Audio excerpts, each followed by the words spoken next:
Assalamualaikum guys.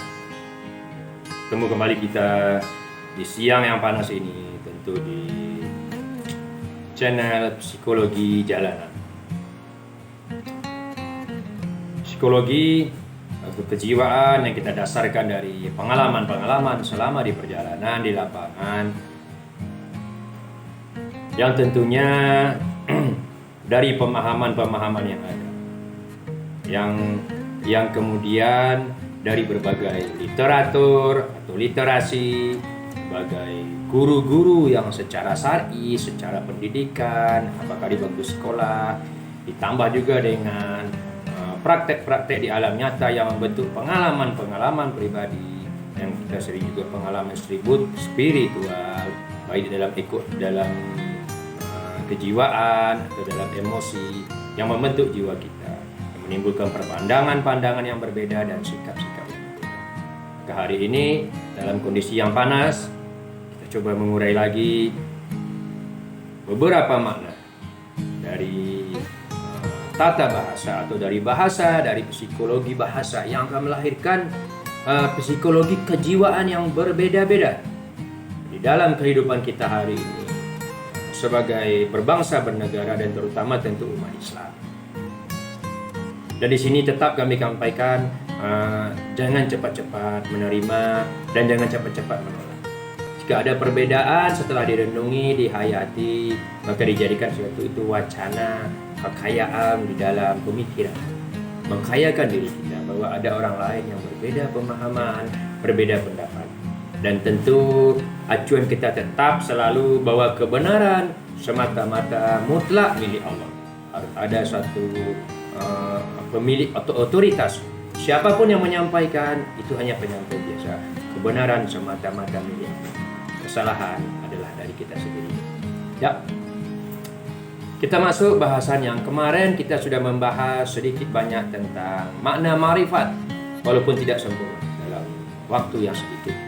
Yang berbeda-beda menimbulkan pemahaman yang kita sudah lihat berbagai cara-cara orang menafsirkan ma'rifat, akhirnya menimbulkan berbagai pula tindakan yang berbeda-beda memaknai ma'rifat. Dari yang takut, yang suka, yang paham, yang kita ambil kesimpulan setiap mukmin mutlak dan harus ma'rifat, kenal betul, paham betul, mengerti betul terhadap dirinya, terhadap agamanya, terhadap Rasulnya, terhadap kitab sucinya, terhadap Tuhannya. Makanya kemudian ketika kita akhir kubur ditanya, Ma Rabbuka? Apa Tuhan kamu? Begitu. Lalu kita artikan secara umum Tuhan lagi.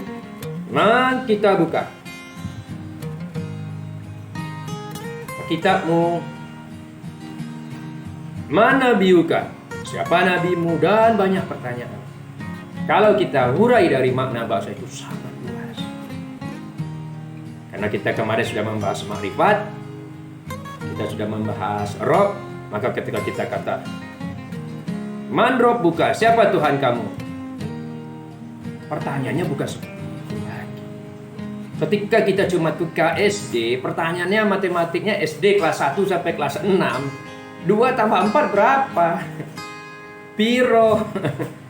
Habis itu ketika SD 7 kali 8 berapa?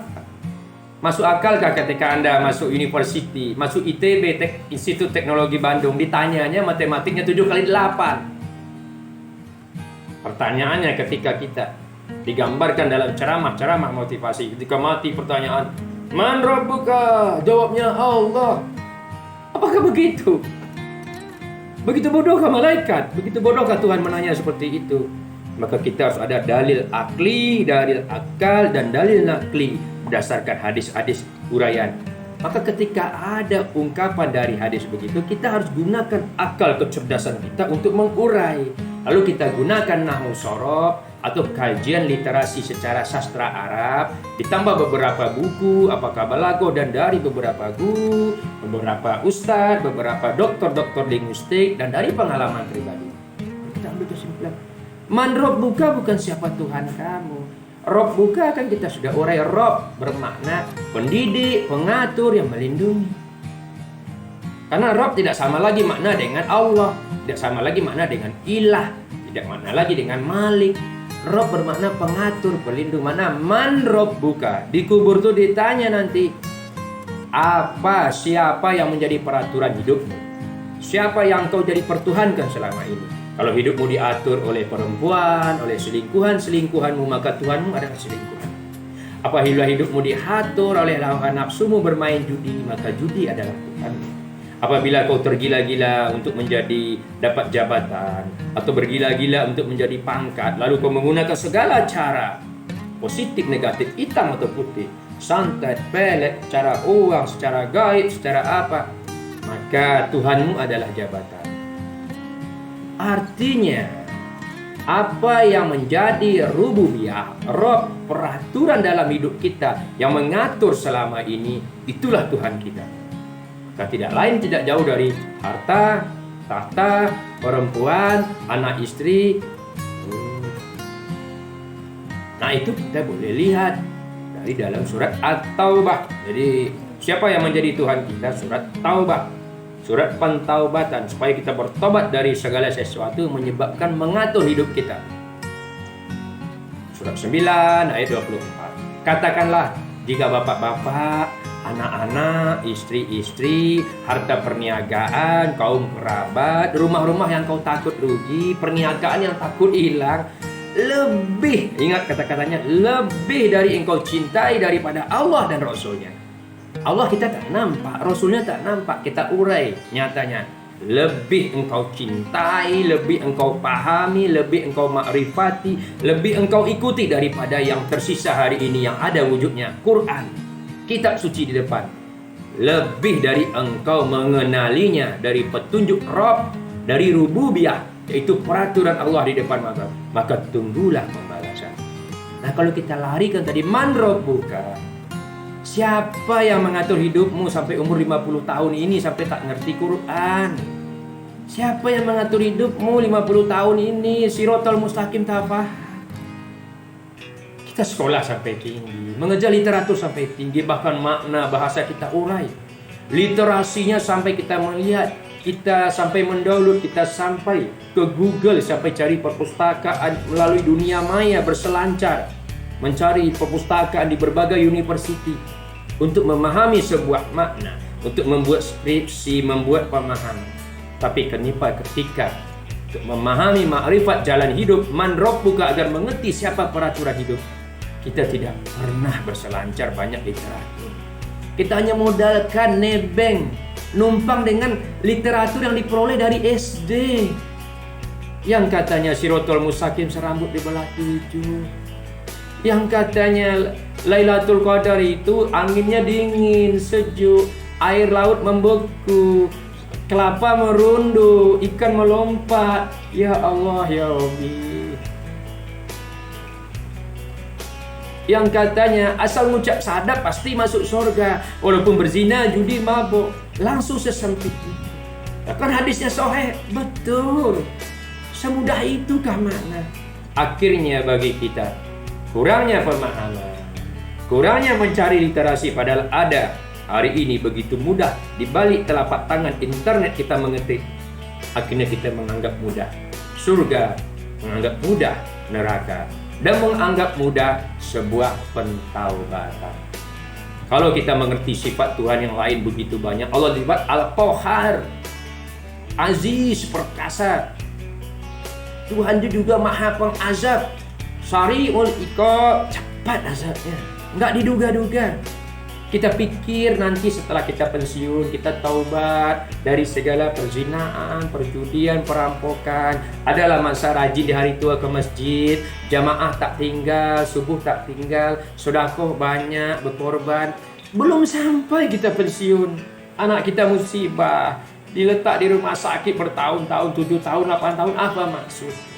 Istri kita musibah, orang tuh apa saja. Dan biasanya orang-orang yang paling kita cintai, kita akan berbicara, ya Allah, kenapa sekarang? Tunggu sampai aku pensiun. Kenapa kita berbicara pemahaman seperti itu? Karena kita menganggap mudah. Taubat itu di tangan kita. Karena kita lupa mengkaji wal asri, wal as, demi waktu, demi umurmu 10, 20, 30, 40, 50. Demi kau menikah, demi kita punya anak 2, demi kita mempunyai mobil, demi Allah bersumpah kita mulai punya perusahaan. Akhirnya kita terlupa. Demi batas waktumu habis, akhirnya kita menangis.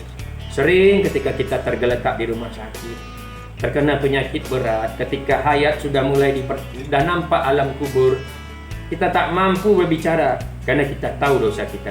Hanya air leleh, air mata yang meleleh.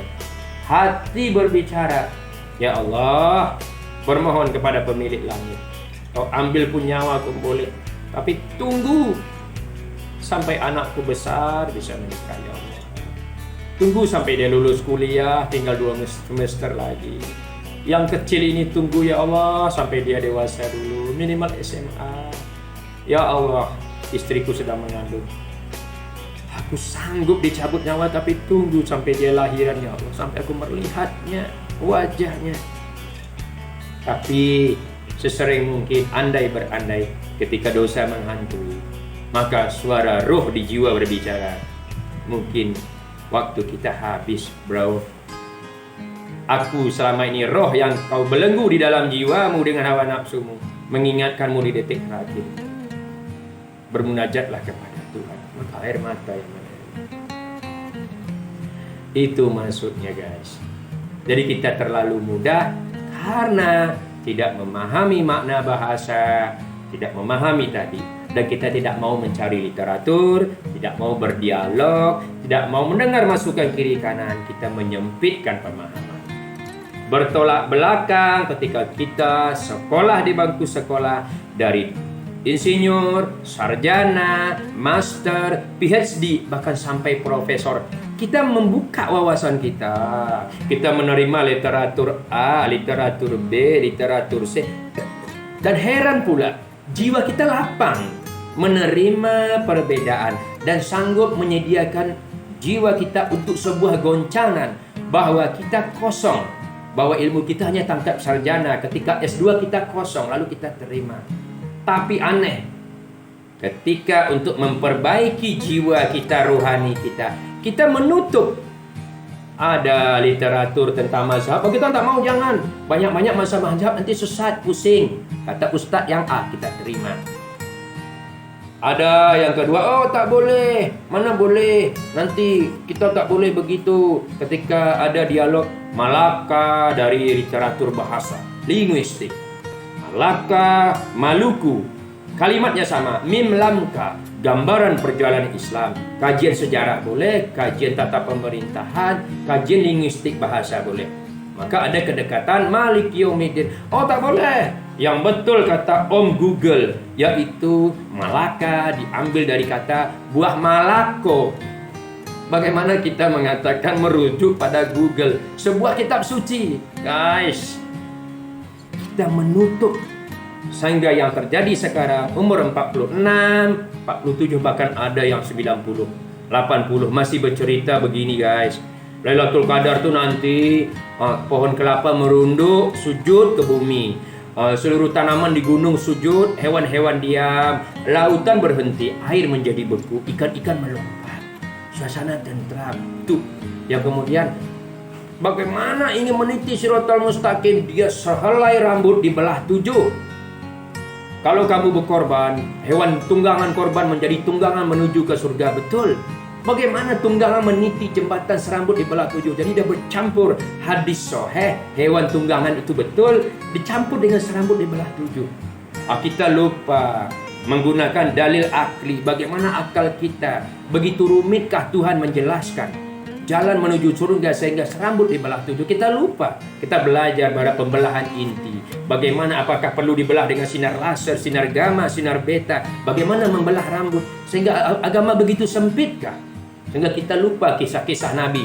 Jangan kau rumitkan dalam beragama, mudahkan. Kenapa kau menyusahkan? Kenapa kau menimbulkan fitnah dalam agama? Kita menutup pokoknya tak boleh. Yang benar ini. Padahal di relung hati yang paling dalam ketika kita bersujud, kita mengaku kita tidak mengerti apa-apa secara pemahaman bahasa.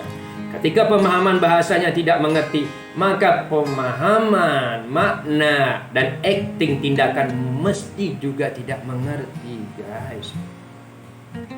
Alah pokoknya. Nah, ketika kita berbicara pokok, itu berbeda. Jadi ketika untuk kehidupan kita di dunia, keilmuan sains dan teknologi, kita sanggup menerima literasi yang berbeda-beda, melapangkan pikiran.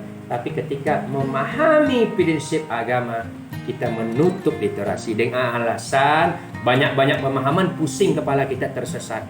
Kenapa ketika Anda menyusun skripsi Anda tidak tersesat? Literasinya begitu banyak, guys. Kenapa menjadi PhD Anda tak tersesat? Oke. Kemudian kita lihat di kesempatan sedikit, kita usahakan dulu. Ada satu literasi lagi kita ambil hari ini di luar makrifat, yaitu Iqra. Apa makna bahasa Iqra? Kita urai. Iqra itu diambil dari istilah bahasa Quran. Secara bahasa tentu kita dari berbagai ahli nahwu sorof, dari sastra Arab, dari guru-guru, dari literatur-literatur. Tidak lupa kami selalu menyisipkan dari buku panduan Buya Hamka, dan kami taklid putar, tapi bahasanya mudah dimengerti. Quran artinya bacaan, diambil dari kata qiraah, bermakna bacaan. Maka ada istilah kalimat perintah yang disebut Iqra, bacalah. Maka di Nusantara kalimat Quran ini diambil mendarah daging yang menandakan Islam itu mengakar, yaitu dalam linguistik, di dalam bahasa dulu mengakar, maka timbullah kata-kata Quran. Dari bahasa Arabnya Quran, yaitu bacaan. Gak ada koran dulu, ada koran koran Singgalang, koran Republika, sekarang kan itu koran. Maka ketika menjadi kalimat perintah disebut Iqra, bacalah. Maka kita sampai Iqra, kita mengerti makna Iqra itu kalimat perintah, bacalah. Maka ketika kita membuka Quran, maka kita harus aktif, bukan defensif bertahan. Ada kalimat perintah, maka timbul semangat, timbul gerakan, timbul giro. Maka Iqra, bacalah. Maka dulu kita mengartikan bacalah berarti, oh Nabi kita yang buta huruf, Umi disuruh pandai menulis dan membaca. Jadi Quran itu diturunkan supaya manusia pandai tulis baca. Oke, sesuai pemahaman tingkat literatur SD ke bawah. Setelah kita berumur 47, sekolah SMP, SMA, kuliah, atau walaupun tidak kuliah, sampai tamat SMP, berkelana seluruh Jakarta, seluruh Indonesia, mengalami suka duka. Alam terkembang jadi guru. Orang Minang kata alam tak kambang jadi guru. Alama, ilmu ada di alam, maka jadi orang alim. Itu 3 kalimat pun tak boleh dipisah. Alam, ilmu, alim. Setelah kita berjalan di alam, ternyata Iqra itu begitu luas. Makna harfiah adalah membaca yang tertulis. A'udzu billahi minasyaitonir rajim. Bismillahirrahmanirrahim. Iqra bismi rabbikal ladzi khalaq. Kita bisa membaca yang tertulis dalam surat 96, surat Al-Alaq. Secara makna tidak lagi membaca yang tertulis yang ada di buku, yang ada di dalam kitab suci, di dalam Quran, yang ada di dalam buku-buku kuliah, di dalam surat kabar. Secara makna adalah kamu membaca seluruh kehidupan kamu. Nenek moyang kamu, orang tua kamu, nenek moyang, adik-beradik kamu, keluarga kandung, sepupu, anak-anak kamu dan cucumu. Baca bagaimana? Gunakanlah mata, gunakanlah telinga, dan gunakan hati. Iqra, mata bisa membaca. Ketika istri kita membuat tindakan-tindakan yang aneh, ketika istri kita murung kita pulang kerja, ketika dia berlain cahaya mukanya, sendu, buram mukanya, oh kita tahu something happen, sesuatu terjadi. Mungkin dia sedang murung, hatinya sedang sedih, mungkin teringat orang tuanya. Kenapa kita bisa membaca? Karena kita menjiwai, karena kita makrifat. Apa yang terjadi ketika kita tidak bisa ma'rifat, tidak bisa mengenali? Ketika istri kita nurut, ketika dia mulai genit di luar kawalan, ketika matanya menjadi liar, rupanya dia sudah mulai berselingkuh. Kita tak bisa membaca. Kenapa? Karena mata kita buta. Bagaimana kita buta? Karena tak ada insting, tak ada intuisi, kata. Membaca dengan hati. Walaupun mata ini, kenapa tidak bisa? Karena kita pun bergelimang dalam kejahatan, penuh dengan pelanggaran. Begitu juga istri membaca suami. Tak terbaca suaminya selama ini. Suaminya tak pernah puasa tapi di rumah, Assalamualaikum Mi, letih di luar dia tak puasa, di luar dia tak sholat. Tapi kita, ya Allah, tiba-tiba kok suami kita berselingkuh, kok suami kita begini. Pertanyaannya, mata kita selama ini kemana? Maka jawabannya, ketika kita tidak mampu melihat dengan mata hati, ke pertanyaan, sinar mata kita selama ini tidak keluar dari cahaya Quran. Ketika mata Anda disinari dari cahaya Quran, akan dia memantul, dia boleh melihat. Kita akan bisa merasakan ada yang tak sempurna. Artinya di sini ada yang tak beres, yang aneh dalam suami kita. Dan kita pasti akan bertanya. Tapi 40 tahun, 60 tahun, kita tak kenal. Hello, suami kita ni apa? Makhluk asing, alien. Kita tak kenal langsung. Karena kita cuma selama ini menanya uang belanja, berapa gaji. Kita hanya sibuk dengan harta. Sehingga ketika bicara kejiwaan kita tak kenal langsung. Maka penyesalannya dia ada di penghujung. Kita tanya, ya Allah, kenapa begini? Apa salahku? Maka akan ada Tuhan dari langit berbicara. Iqra, baca dirimu, baca jiwamu, baca pengorbananmu. Kemana aja kamu selama? Maka kalau hati yang jernih akan berurai air mata menemukan kesalahan kita. Itu Iqra. Lalu telinga boleh membaca dalam bentuk jeritan.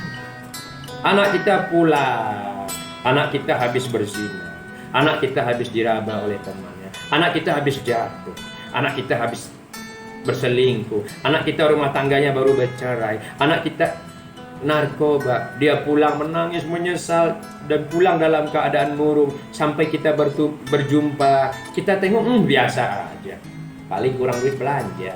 Karena telinga kita hanya mendengar jeritan dalam bentuk renungan harta, jeritan uang belanja ya, dedi, mami, ibu, abah. Kita tidak pernah mendengar jeritan.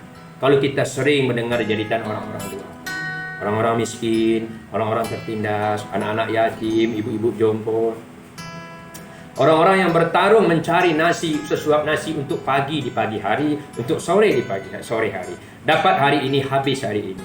Kalau kita terbiasa mendengar suara-suara batin mereka, kita akan mampu mendengar jeritan suara anak istri atau suami kita. Tapi kita tak kuat. Yang terakhir, membaca dengan hati. Mata hati ini tidak memerlukan mata telinga lagi. Ketika Anda bertemu saja dengan istri, dengan anak kita, dengan rekan kongsi, dengan bos di pejabat teman-teman, hati yang tajam dan bersih, hati yang penuh kemuliaan dan kebaikan akan menangkap, berfungsi sebagai antena, menangkap sinyal-sinyal yang disampaikan oleh sekeliling kita. Maka hati yang bersih juga akan memancarkan sinyal-sinyal kebaikan. Maka orang ketika ketemu kita, berjumpa dengan wajah kita, belum berbicara saja guys, hatinya merasa sejuk. Dan ketika Anda berbicara, hatinya bergetar, keluar air matanya dan berkata, kenapa hati menjadi tentram? Adakah orang seperti itu? Saya belum pernah bertemu Buya Hamka. Ada seorang guru, seorang profesor, seorang doktor di bidang agama. Kemudian dia mengabdikan dirinya mempelajari naung sorab sampai pergi ke Mekah. Setelah jadi doktor di bidang agama, dia pergi lagi. Apa katanya? Ilmu Quran itu sangat luas. Anda sudah jadi profesor, doktor pun Anda perlu menggali lagi. Terlalu luas. Begitu, semakin digali, semakin kosong. Dan dia berkesempatan ketemu Buya Hamka katanya. Bagaimana dia menilai Buya Hamka, guys? Dia sampai heran. Buya Hamka sekolah secara literatur, sekolah secara bangku kuliah tidak tinggi katanya, tapi dia salut dan percaya Buya Hamka dapat gelar honoris causa, penghargaan dari Al-Azhar dengan nomor 1. Jadi honoris causa number 1. Nomor urut pertama gelar doktor honoris causa diadakan oleh Universitas Al-Azhar. Yang pertama nomor urutnya adalah Buya Hamka. Kenapa katanya? Ketika dia bertemu Buya Hamka di Ka'bah, dia berkesempatan bersalaman, guys. Apa yang dia kata? Melihat muka Buya Hamka, hatinya terasa tenang. Tapi begitu bersalaman, dia mengatakan dia merasakan aura seperti kulkas, seperti peti sejuk, seperti freezer. Dia merasakan aroma dingin sejuk, kedinginan merambat mengikuti badannya sampai ke kepala, sampai ke kaki.